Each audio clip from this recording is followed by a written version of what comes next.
La revanche parfaite. Chapitre 2. La froideur de la rencontre avec Rachel se dissipe lorsque j'aperçois Kyle à l'autre bout du labo. Il est arrivé tôt lui aussi. Je m'assois et regarde dans la direction du professeur, M. Sparks. Il est justement debout à côté de Kyle. Lorsque je regarde légèrement vers la gauche, oh mon Dieu! Nos regards se croisent. Pas le mien et celui de M. Sparks. Le mien est celui de Kyle. Kyle sourit et se lève. Il se dirige vers moi lorsque M. Sparks s'adresse à la classe. « Asseyez-vous tout le monde. Posez vos livres par terre. Vous n'avez droit qu'à un stylo et une calculatrice pour cet examen. » « Un examen ? Pouvons-nous utiliser du papier brouillon ? Demande un élève. « Oui, le brouillon, ça va. Mais attention, je vais vérifier s'il y a quelque chose d'écrit dessus. »« Un examen ? » Je me tourne vers ma partenaire de labo, Mandy. Elle est bien, tout à fait acceptable pour une petite touche de couleur accessoire.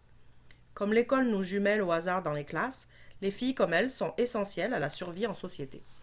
« Savais-tu qu'on aurait un examen aujourd'hui ? » « Aïe, dit-elle, peux-tu le croire ? » « Est-ce que le prof nous en a déjà parlé ?» Elle hausse les épaules. « Je ne sais pas. Est-ce que je devrais lui poser la question ?» Je bats des paupières. « Bien sûr !» Mandy lève la main. Monsieur Sparks la remarque. « Oui ? Monsieur Sparks, est-ce que vous nous avez comme averti de cet examen ?» Il soupire. « Oui, Mandy, je l'ai mentionné à plusieurs reprises, et il est affiché au tableau depuis une semaine. »« Ah bon, d'accord. » Monsieur Sparks balaye la classe du regard. Voyant que la plupart des élèves sont installés, il commence à distribuer les copies. Je jette un coup d'œil à Kyle. Il a l'air tout à fait sérieux. Il semble déjà concentré sur son examen. Je n'ai pas la moindre idée de ce qui m'attend.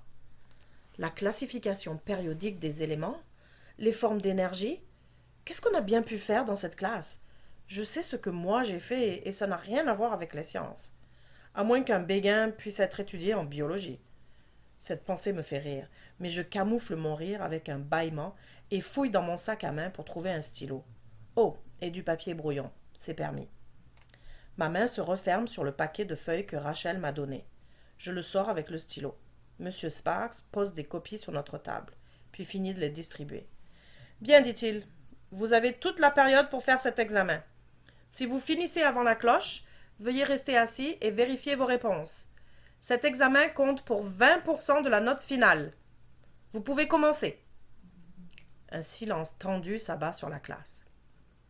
Le silence particulier aux examens. On n'entend que des froissements de papier, des grattements de stylos et des raclements de gorge. Je regarde la première question. Numéro 1. Les sucs gastriques sont composés de mucus, d'acide chlorhydrique, d'eau et d'enzymes digestifs. Le mucus sert à A. Réduire la taille des particules de protéines en les digérant. B. Empêcher des sucs gastriques de digérer l'estomac. C. Contribuer avec l'acide chlorhydrique à la digestion. D. Prévenir les brûlures d'estomac. J'ai un haut le cœur. Le mucus ? Je n'écoutais pas lorsque M. Sparks en a parlé. Je ne pouvais pas. D'ailleurs, qui voudrait entendre parler de mucus ? Pas moi. Est-ce que la science n'est pas censée satisfaire notre curiosité ? Quel débile et avide de mieux connaître le mucus ! Je regarde mon paquet de feuilles et ça pique ma curiosité. Qu'est-ce que Rachel peut bien vouloir me dire ? Si j'en juge par l'épaisseur, beaucoup. Je déplie les feuilles et... Quoi ? On dirait l'examen de sciences. M'a-t-elle donné son examen ? Où est son message ? Je parcours les pages, regarde des deux côtés et ne le trouve nulle part. Soudainement, M. Sparks est derrière moi, regardant par-dessus mon épaule. « Eh bien, dit-il, Lizzie Lane, quelle surprise !»« Pardon ?» dis-je. « Certainement, dit-il, en élevant la voix. Tu peux sortir. Tu peux aller directement au bureau du directeur et m'y attendre. »« Pourquoi ?» Il s'étrangle de rire, littéralement. « Est-ce que les conséquences de la tricherie ne sont pas évidentes ?»« La tricherie ?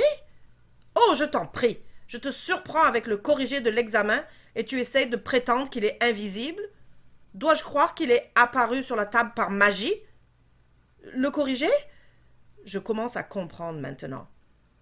Vous voulez dire qu'il y a des réponses sur cet examen? Je regarde encore et, en effet, les réponses sont tapées à la machine juste à côté des questions. Je ne cherchais pas des caractères. Je cherchais un mot écrit à la main. De la main de Rachel. Cette Rachel. Je suis tombée dans son piège.